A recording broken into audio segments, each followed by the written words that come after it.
I have no idea. I mean, it can be anyone. I think we've seen a different winner here every year, so.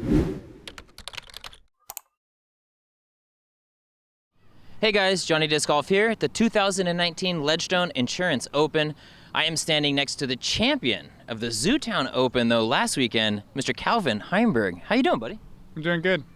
That's good. And you should be doing good because you just put on a display in Missoula. How'd last weekend go for you, from your words?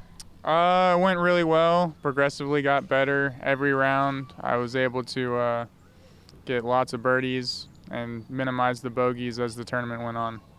I think the people, out there across the country, they know you for your arm. I mean, you're putting too, but really the aerial displays you put on. Out there, that was mountain golf. I believe it was at elevation as well. How, did that play into it? Like, how did you come out on top with guys like Conrad and Double G, who could throw far too, who took it down last year?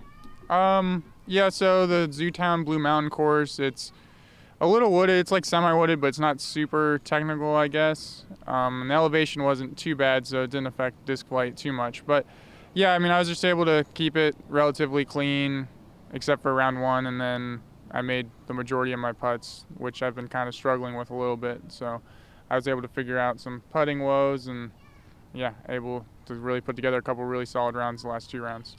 That's great. I love seeing you on the top. Your brand of disc golf, I think, is super entertaining. You came in with a splash this season early. You won the big national tour, Las Vegas Challenge. Mm-hmm. You had a few good showings since then, but it hasn't really been quite on that level.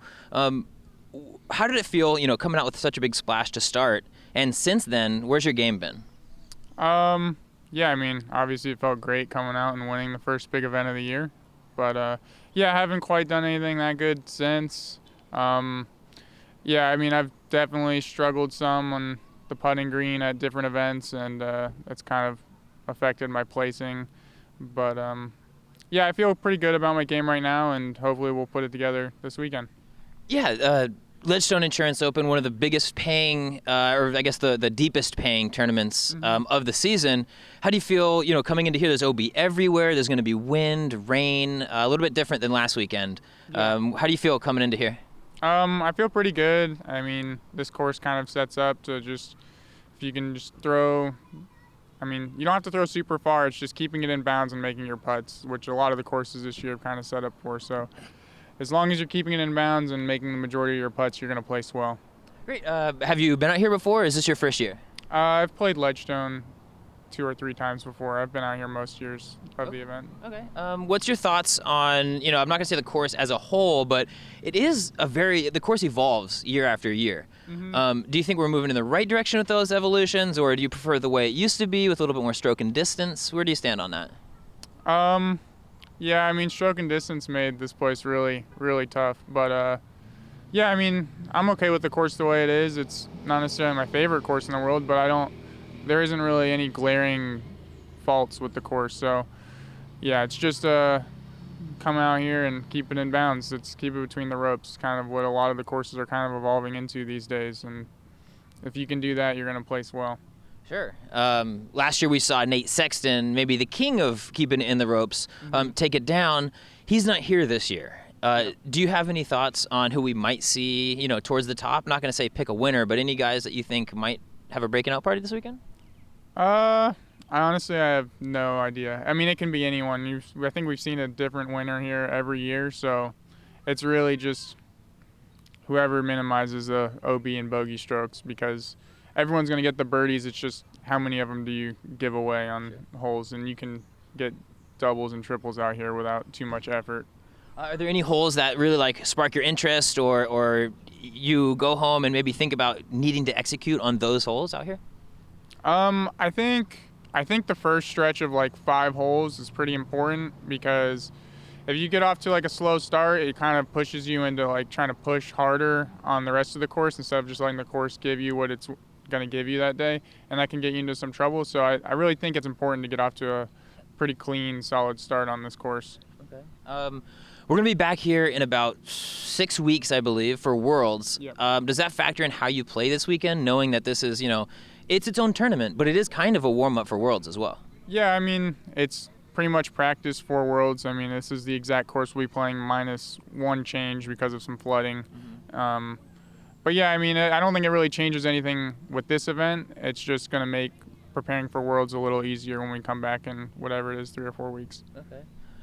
One of the coolest narratives, I think, for you this season is that you chose to give something up to come out here and tour with disc golf.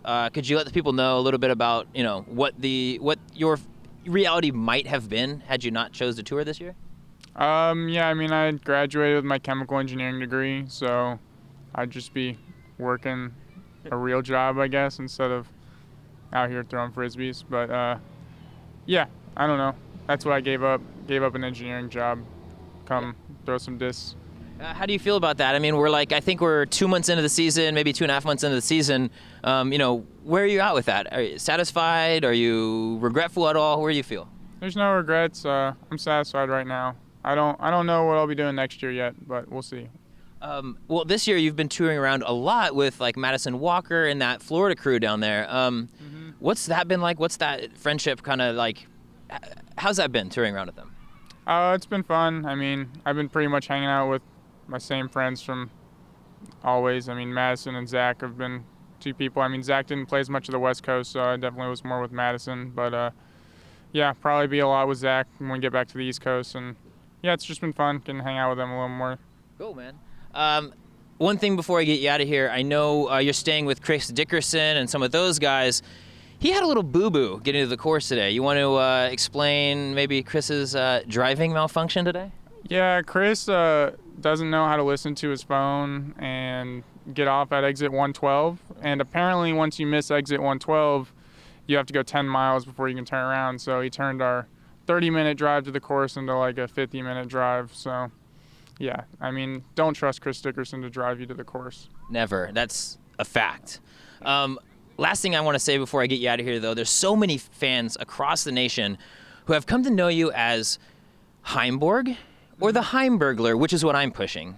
Which one of those two would you choose for your own nickname? I mean, my Instagram is Heimburg, so I think I've already chosen. Okay, fair point. Anything you want to say to all your fans out there, anybody pushing or anybody that has not yet followed the real Heimburg on Instagram? I mean, give it a follow, check it out, and thanks for supporting me, through my tour series and whatnot. Yeah, I got nothing else. Thank you so much, Calvin. I appreciate you coming on. Enjoy your practice round today. It's getting a little windy, so don't lose too many frisbees out there. For all of you at home, if you'd like to check out coverage of all things disc golf, make sure to subscribe to my YouTube channel. I want to talk a little bit about sponsorship.